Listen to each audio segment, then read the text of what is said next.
Buenos días, vamos a dar comienzo a la clase número 7 de la materia electiva, la obra y el pensamiento de arquitectos argentinos. Y en esta clase vamos a tocar dos temas que me parecen que son importantes. Uno es lo que sucedió con los seminarios de arquitectura latinoamericana en un periodo que abarca desde el año 1985 prácticamente hasta el 2018.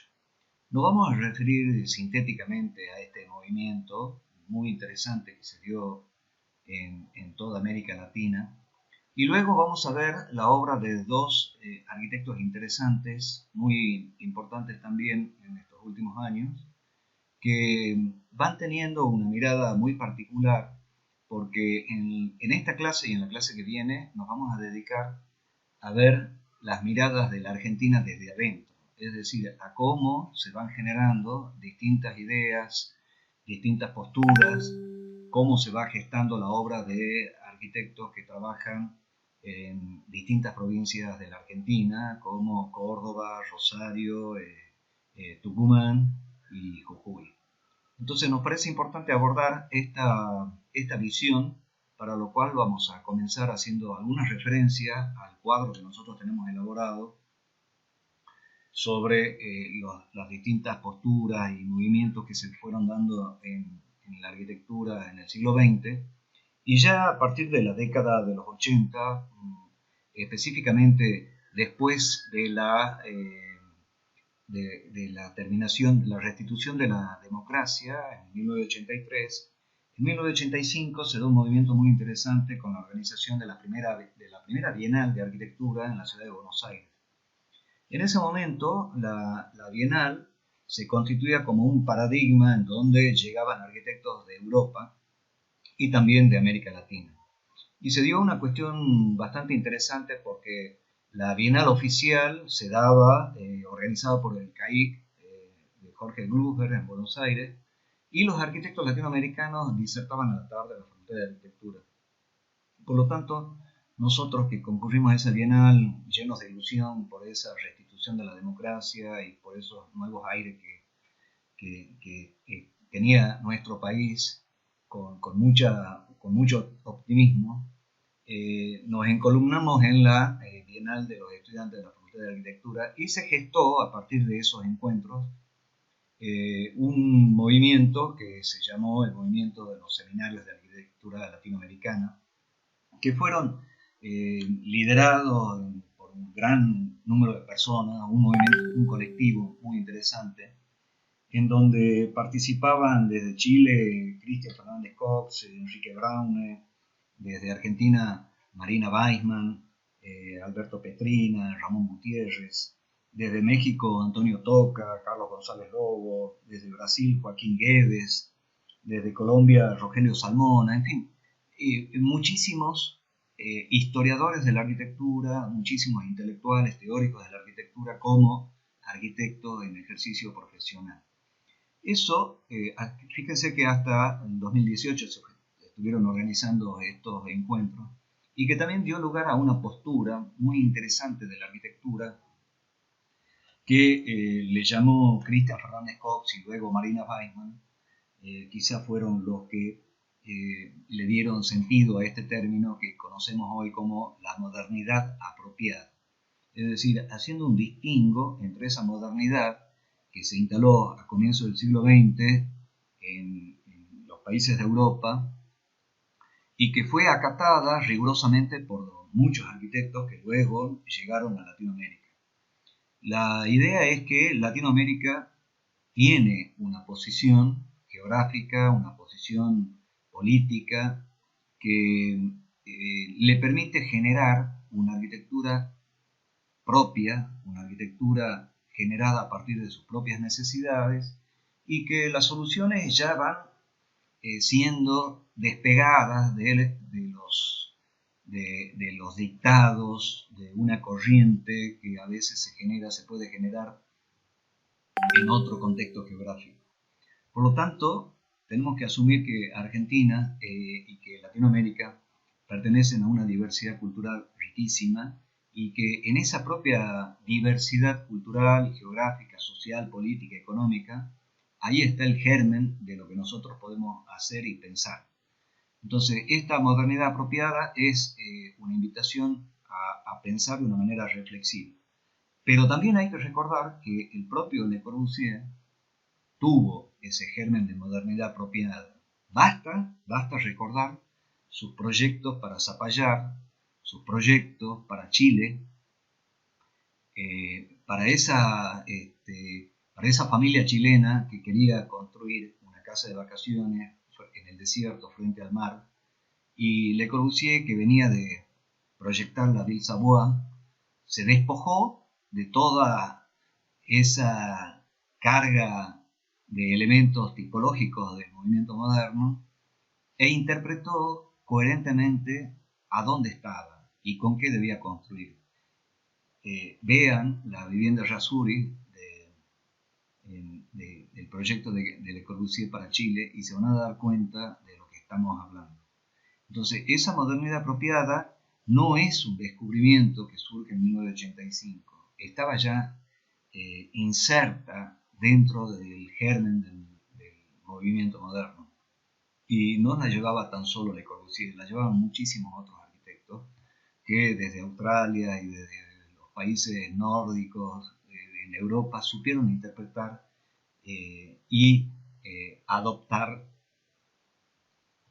y adaptar esos elementos arquitectónicos a su propio sitio, contexto y lugar.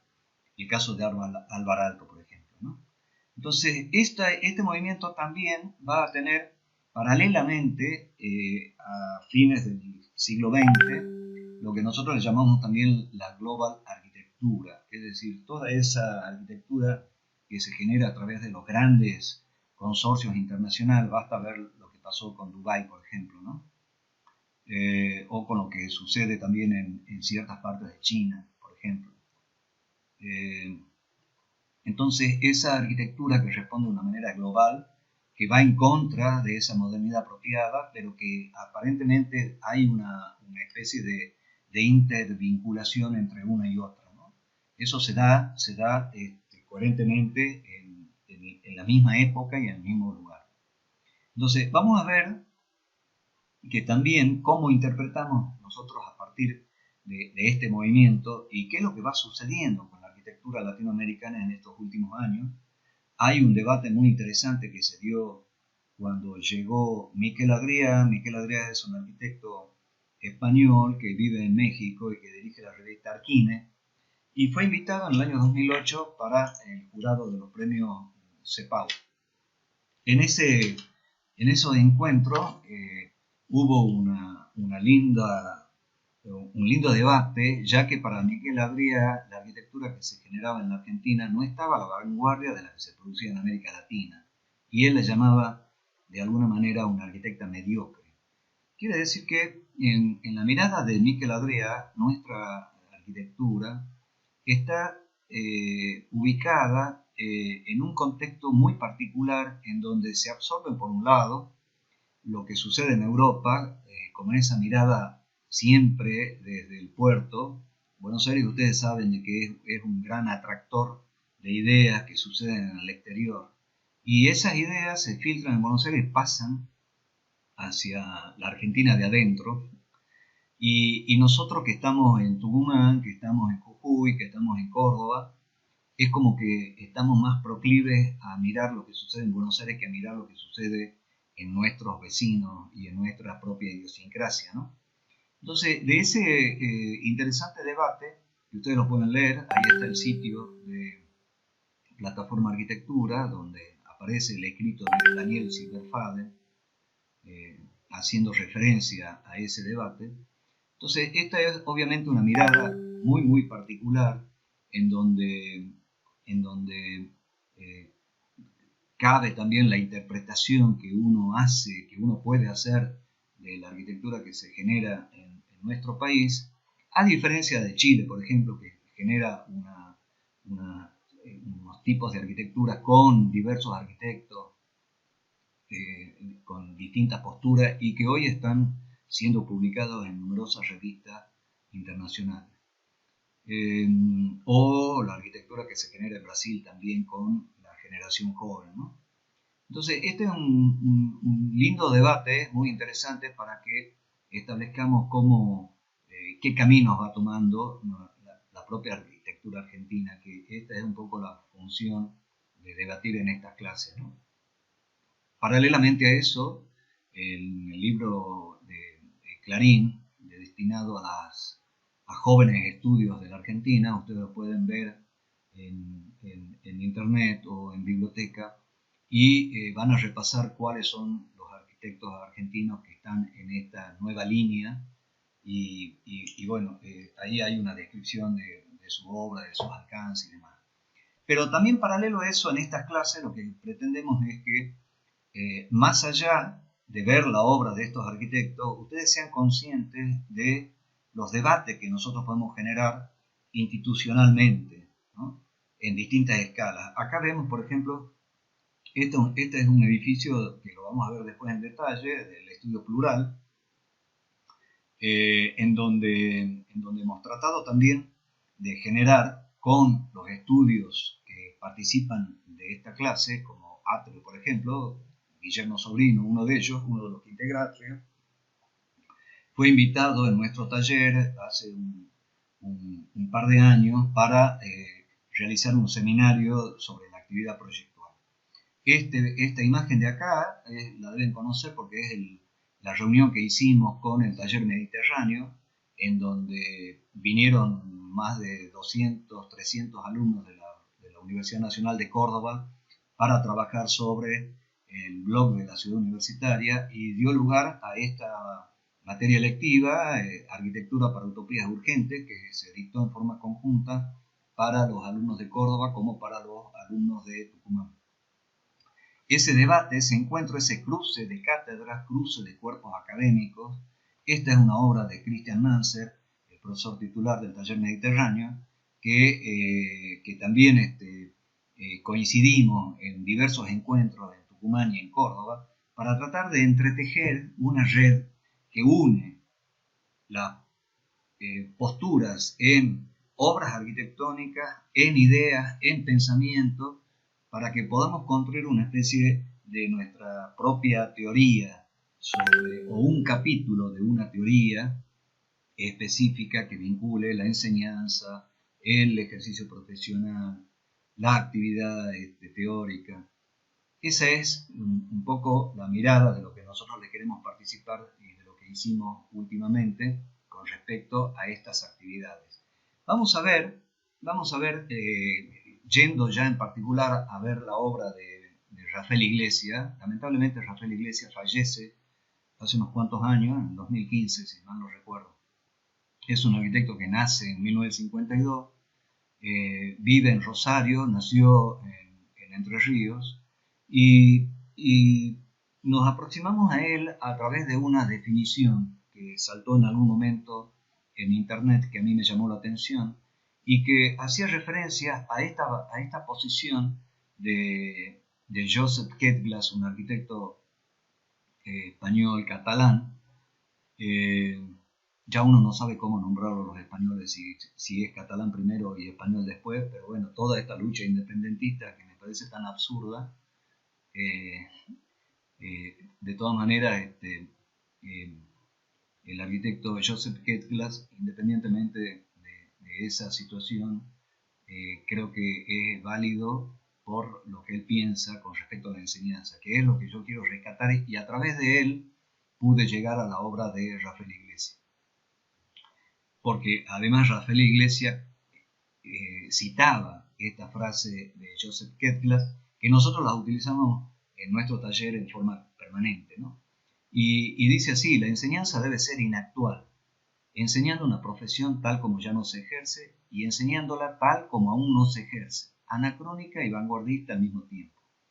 Bueno, esta es la frase que nos tocó para tratar de vincular lo que nosotros pensamos de la enseñanza, es decir, anticiparnos a lo que podría suceder y revisar lo que ya ha sucedido, ¿no? Es decir, descubrir a través de esa mirada de lo que hicieron otros arquitectos en un momento determinado, recuperar, reinterpretar, resignificarlo y a su vez lanzarnos hacia el futuro como un tipo de ejercicio, como un tipo de actividad que todavía no estamos preparados. Entonces, a partir de ahí es donde yo creo que se vincula la propuesta de Rafael Iglesias, porque Rafael Iglesias es un arquitecto que hace experimentación, es decir, es uno de los arquitectos que nosotros siempre en los talleres hablamos de esta cuestión del taller como experimento, del taller como prueba, y creo que eso es lo que identifica su proceso de proyecto, ¿no? Es una propuesta absolutamente experimental, donde investiga a través de los materiales, reelabora las concepciones de la técnica como una base sustentante para obtener un pensamiento definido sobre el proceso del proyecto, y ahí es donde confluyen esta mezcla tan interesante entre el saber hacer y las ideas, ¿no? Entonces, vamos a ver algunas de sus obras. Esta es una de sus obras. También hay que recordar que Rafael Iglesias participa dentro de un grupo muy interesante, el grupo ERE, con Marcelo Villafañe y Gerardo Caballero, también un arquitecto muy interesante de Rosario de Santa Fe, y Hugo Sánchez Hermelo, que constituyen un grupo de pensamiento, de acción y participan en diversas actividades sociales y culturales tratando de difundir la arquitectura que se genera en esta parte del país, ¿no? Siempre es importante, creo yo, abandonar la actividad egoísta individual de la arquitectura y tratar de vincularnos con colegas y con arquitectos que pueden tener cierta afinidad para tratar de construir una trama, un tejido, una red, ¿no? Esa red sustenta algo, siempre podemos apoyarnos en esa red. Lamentablemente, en el concierto de nuestro país y también de nuestra propia Facultad de Arquitectura, creo que es muy difícil generar esas redes. Es difícil vencer el individualismo y vencer el siempre querer que uno se tiene que destacar. Entonces, pero hay que tratar de construir desde los colectivos. Creo yo que no debemos abandonar ese intento. Por eso es que uno debe valorar estos movimientos no tan solo de la obra de un arquitecto, sino de los movimientos que generan posturas y diversos puntos de vista, ¿no? Entre ellos es este grupo al que nos referimos, el grupo R. Bueno, la obra de Rafael Iglesias, fíjense, tiende a ser una obra absolutamente experimental, innovadora, de un alto contenido técnico conceptual, que llamemos así, ¿no? Este es un pabellón de baño, el lugar para reuniones y fiestas en Rosario del 2003, y lo que trata de hacer es generar una situación inversa, ¿no? Porque si nosotros vemos que las cosas siempre se apoyan en el suelo, y lo que juega Rafael en esta obra es que las cosas traten de flotar desde arriba, flotando y no apoyando en el suelo. Entonces invierte ese sentido de carga, de la carga, del juego de la gravedad, para jugar con esa gravedad de una manera diferente. Y bueno, y a partir de ahí, la misma actividad, un pabellón de baños, imaginan ustedes como un lugar bastante olvidado dentro de un parque. Sin embargo, lo que él trata de provocar es que ese lugar sea un lugar transparente, translúcido, que la gente pueda ver, que la gente olvide que un baño es un lugar cerrado y que un baño puede funcionar como una gran linterna en un parque, y pensar con esa relación de transparencia y no de ocultamiento de algo, ¿no? Entonces, esta es una idea que invierte ese sentido de lo perceptual. Y fíjense ustedes cómo los materiales también juegan en ese sentido, con una calidad bastante noble en la textura, en el mantenimiento, en la incorporación de la luz, por ejemplo.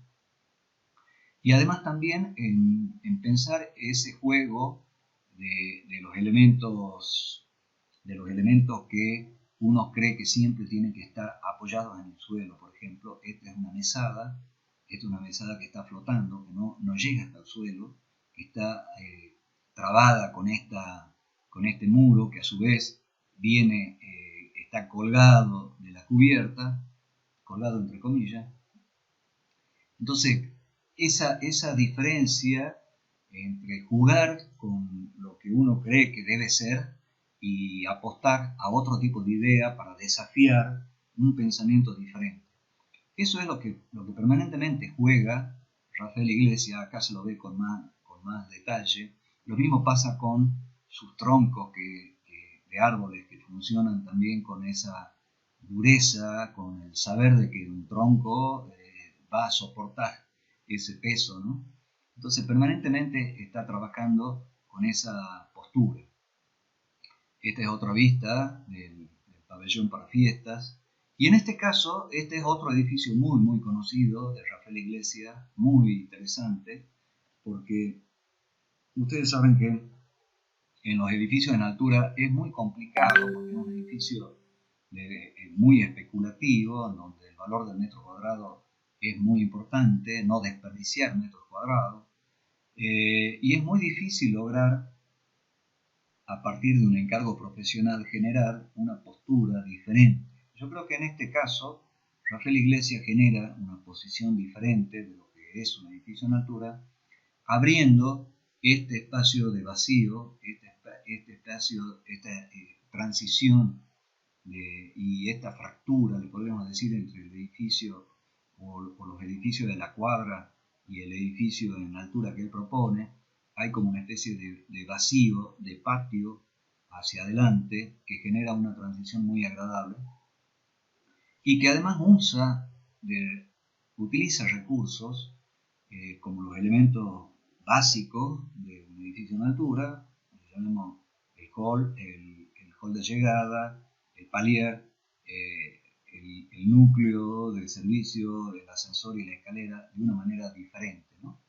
Entonces él genera este núcleo de ascensor, la posición del ascensor va a tener una importancia fundamental para articular el apoyo estructural, que no lo vamos a investigar ahora, porque esto nos llevaría un poco más de detenimiento, sino mencionar esas características fundamentales que tiene este edificio, el llegar por un patio, por una terraza cubierta, y luego acceder a la unidad, que son unidades muy simples. Esta es la barra de la cocina, y luego se accede por una escalera, por un juego de las escaleras que él hace, de las escaleras del núcleo de servicio, puede acceder a un dormitorio en dúplex, diríamos, ¿no? Que sería este que está acá.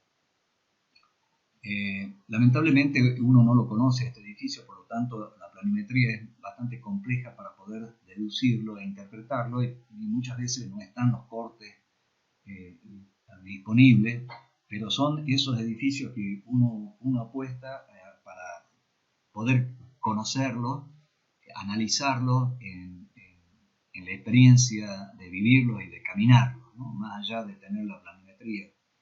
Entonces yo creo que en este caso la propuesta de Rafael Iglesias ha quedado muy en evidencia ese desafío de lo experimental, de lo estructural, pensado de una manera diferente. Bueno, vamos a poner punto final acá a la obra de Rafael Iglesias, y nos vamos a referir también a otro arquitecto que me parece muy interesante, que es Mariano Cluzela, un arquitecto que trabaja en Buenos Aires, pero que genera una postura que está muy vinculada al uso del espacio exterior y a una nueva visión desde el territorio, es decir, de cómo se emplaza una vivienda en un sitio determinado. Mariano Cluzela es un arquitecto que ha trabajado con el Bucho Valiero, un gran personaje de la arquitectura de Buenos Aires, ya fallecido, que integró el grupo que fue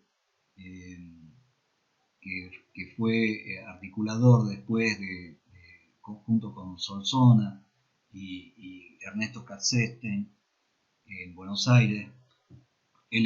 Bucho Valiero fue el esposo de Carmen Córdoba, otra muy buena arquitecta que fue decana de la Facultad de Arquitectura de Córdoba. Bueno, en este caso Mariano Cluzela creo que toma esa esas partes de su maestro, de Buccio, e interpreta estas obras que me parece que son muy interesantes para que hacen que uno piense que la arquitectura argentina tiene una mirada particular.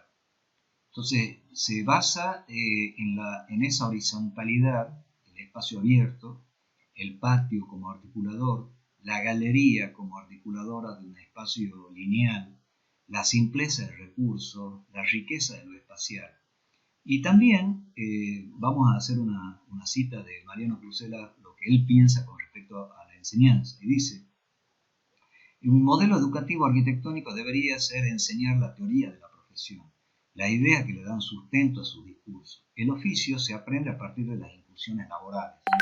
En este sentido, la formación del arquitecto es percibida como un proceso que continúa aún después que uno se recibe, a través de la interacción con los profesionales y su experiencia. Es cierto, es decir, este es un proceso que sabemos que es inacabado, ¿no? Yo recuerdo también a un maestro que teníamos en México, el querido Humberto Ricalde, que decía, uno debe saber que no somos arquitectos, que permanentemente estamos siendo arquitectos, porque nos estamos formando continuamente, ¿no? Entonces esa distinción en el verbo de lo que uno es y no de lo que uno está haciendo, es decir, permanentemente estamos siendo arquitectos. Nunca vamos a dejar de ir a esa quimera, a esa gran quimera de ser arquitecto. En ese sentido, yo creo que es coincidente la posición también de Mariano. Este también es una planta de esa vivienda, y fíjense que a pesar de tener mucha simpleza, este es el local del estar, mucha simpleza en el funcionamiento, pero el propio trabajo, porque también hay que ver, que me gusta que ustedes sean estudiosos de las plantas de los edificios, porque no podemos analizar una postura, una teoría de la arquitectura si no analizamos las plantas. Y ahora, aparentemente, se ven muchas obras de arquitectura y no se ven las plantas. Y se califican, se critican y se evalúan las obras de arquitectura sin saber cómo son las plantas. Entonces no podemos establecer adecuadamente un juicio de valor si no tenemos la interpretación y la información de cómo son las plantas de esos edificios. Porque esa es la principal huella que tienen. Así como ustedes ponen la huella del pulgar para saber que tienen nombre y apellido, ¿no?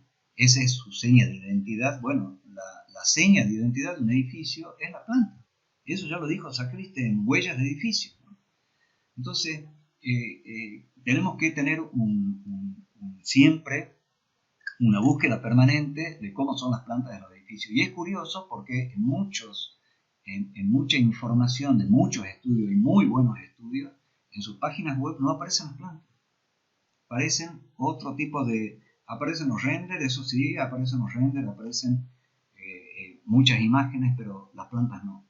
Bueno, en este caso creo que la planta de esta vivienda es importante para interpretar esa relación, esa fractura, esa interrelación entre un espacio cerrado, un espacio abierto y una galería que corre por acá. ¿Cómo remata una galería? ¿Cómo termina una galería? ¿Cómo termina un muro con el otro? ¿Cómo aparece un muro con un elemento de apoyo? ¿No? ¿Cómo se articula un muro con un elemento de abrir? Todo el equipamiento tiene que estar en función de esa idea de cerramiento, de esa idea de envolvente y a la vez de apoyo, ¿no?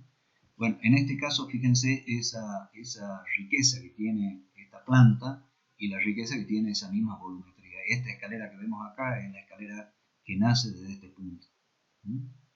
En ese sentido, yo creo que esta casa, la Casa Amarilla, en Colonia del Sacramento, en Uruguay, es una muy buena casa argentina. Esta es otra vista, esos planos sombreados, esa idea de patio, de penumbra, esa vista hacia el paisaje, una simpleza de recursos. Y este es otro caso de Mariano Cluzela, que es la Casa Azul en Colonia del Sacramento, también en Uruguay, a pesar de que sean en otro país, pero yo creo que son casas que son típicamente también argentinas, ¿no? Argentina y Uruguay creo que es parte somos como dos países unidos, muy, muy hermanos. Pero en este caso creo que el uso del material, el tipo de cubierta, el despegar la vivienda de la zona inundable, generar esa galería tan inmensa, ver el cielo, ver el mar, son cosas que este otro caso también, de esa simpleza, de construir un galpón con esos pocos materiales y olvidarnos a veces de los convencionalismos, ¿no? De pensar de que por qué la casa tiene que tener un determinado tipo de material, de cuestionarnos permanentemente estas ideas que a veces están demasiado consagradas, ¿no? Consagradas por la autoridad, para poner un término interesante. No sé si han visto La Sociedad de los Poetas Muertos, ¿no? Bueno, vean la película La Sociedad de los Poetas Muertos y me van a entender ese desafío a la autoridad, hasta dónde llega ese desafío a la autoridad que hay que tener. Bueno, esta es la planta, el módulo, el uso del módulo, la rigurosidad, el tratamiento de un espacio muy pequeño, pero que a su vez es un espacio sumamente amplio, ¿no? Y esa magnífica postura que adquiere la vivienda con respecto al paisaje, al emplazamiento. Acá es cuando uno piensa, cuando habla del emplazamiento. ¿Cómo es el emplazamiento? Bueno, el emplazamiento es todo un desafío. Emplazar esa vivienda es todo un desafío. Todo un desafío y todo un compromiso que hay que resolverlo. Y que hay que mostrar una valentía para resolverlo. Valentía y decisión. Bueno, hasta acá llegamos con esta clase. La clase que viene vamos a tomar ejemplos de Tucumán y de Córdoba y de Jujuy.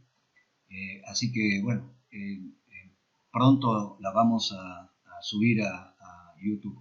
Muchas gracias y nos vemos en la clase que viene.